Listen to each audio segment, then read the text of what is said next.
Hi there, it's Dorothy Black from thedotspot.net. Today we're going to be talking about sex addiction. Is it a thing? Are you a sex addict? Is someone you know a sex addict? Let's start with what sex addiction is not. Sex addiction is not a high sex drive. You can want a lot of sex, you can have a lot of sex, but that doesn't make you a sex addict. Sex addiction is a process addiction. These are sort of compulsive disorders that end up taking over your life, of your relationships, of your job, your general well-being. It becomes something that you cannot stop. Other kind of process addictions could be an addiction to shopping, an addiction to gambling. Like with any kind of addiction, you start building a neurological pathway to an action. So you get the impulse to do something, you do the thing, you get a high from it, you get a dopamine rush from it, and then you have a come down from the dopamine rush, and then you want to do it again. And so those pathways are strengthened every time you give in to your particular kind of kick. Behavior experts reckon that basically anything that can stimulate you could become addictive given the right circumstances. And those right circumstances for any addiction is usually underlying emotional problems that you can't deal with, that you're trying to numb out from, that you're trying to avoid, that you don't know how to cope with, that you're trying to ignore. And so we do that by using substances or people or sex, sometimes even relationships. So a sex addiction would be when you use sex as a means to help you cope with feelings that you can't deal with. When you have a high sex drive, you could want sex a lot and you could have sex a lot. And when you have sex, you're satisfied. And when you can't get sex, you might be frustrated, but you're not going to walk away from that feeling panicky. You're not going to feel rejected. You're not going to feel like you need to leave the situation and act out in a different way. Basically, if you're spending more and more time obsessing about sex, obsessing about porn, if you're masturbating all the time, if you feel like you're losing control over your choices and your options over these things, if you're losing touch with your relationships, if you can no longer have relational sex anymore with a partner, if you need to have sex with people that you have no connection with, and you have that feeling relentlessly, if you're starting to miss out on school, if you're starting to miss out on work, if you spend most of your time planning how you're going to get your next fix, how you're going to have sex, who you're going to have sex with, how you're going to get them to have sex, where you're going to have sex, if you're ignoring the consequences of your actions, if you can see that this is affecting your daily life, if you feel that it is affecting your relationships, if you feel that it is affecting your functioning in everyday situations, and you still ignore it,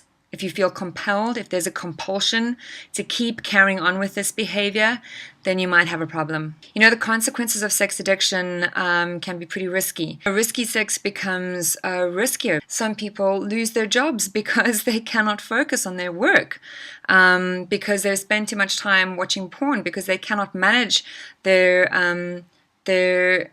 need to watch porn or to go masturbate in the bathrooms. Some people lose their relationships because they don't know how to respond anymore emotionally, or they stop having sex with their partners because they cannot do relational sex anymore. The thing with any addiction is that it is unmanageable.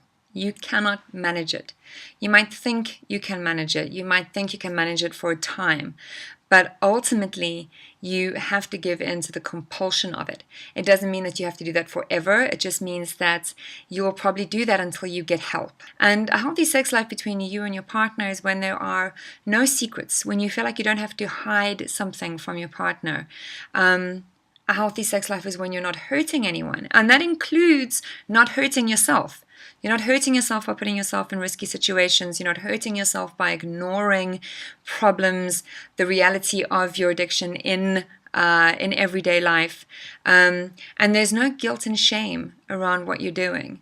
And the problem with sex addiction especially, or any addiction really, is that guilt and shame are huge components of the addiction cycle, and they can really kind of end up feeding the cycle. Because the reason you're using a substance, or you're using sex or relationships or drama or love to kind of numb out, is because you cannot deal with your feelings. It's negative feelings that you don't know how to process. And so you hit your high, the down cycle is guilt and shame. You can't deal with those feelings because you don't have the tools that help you how to process them.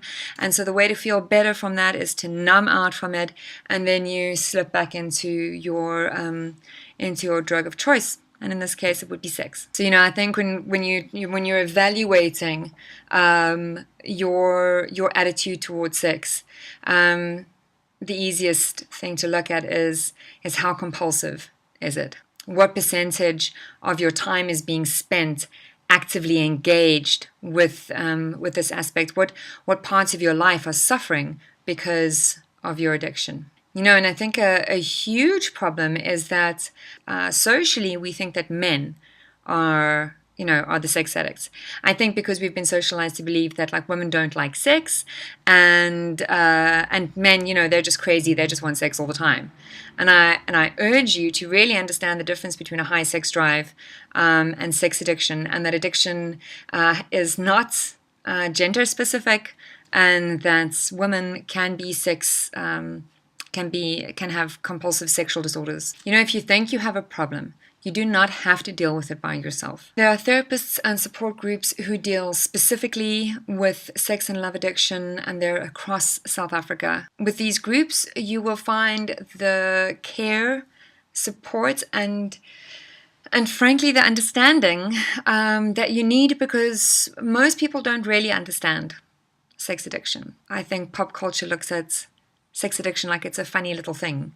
That it's not really an addiction. It's really just, being an nymphomaniac, someone who just likes having sex a lot. And it's not that. Anything that is compulsive and that draws in very deep emotional problems is not fun. Google Sex and Love Addicts Anonymous, South Africa, and you will find a whole bunch of information that'll come up. And importantly, you'll find the support groups closest to your area.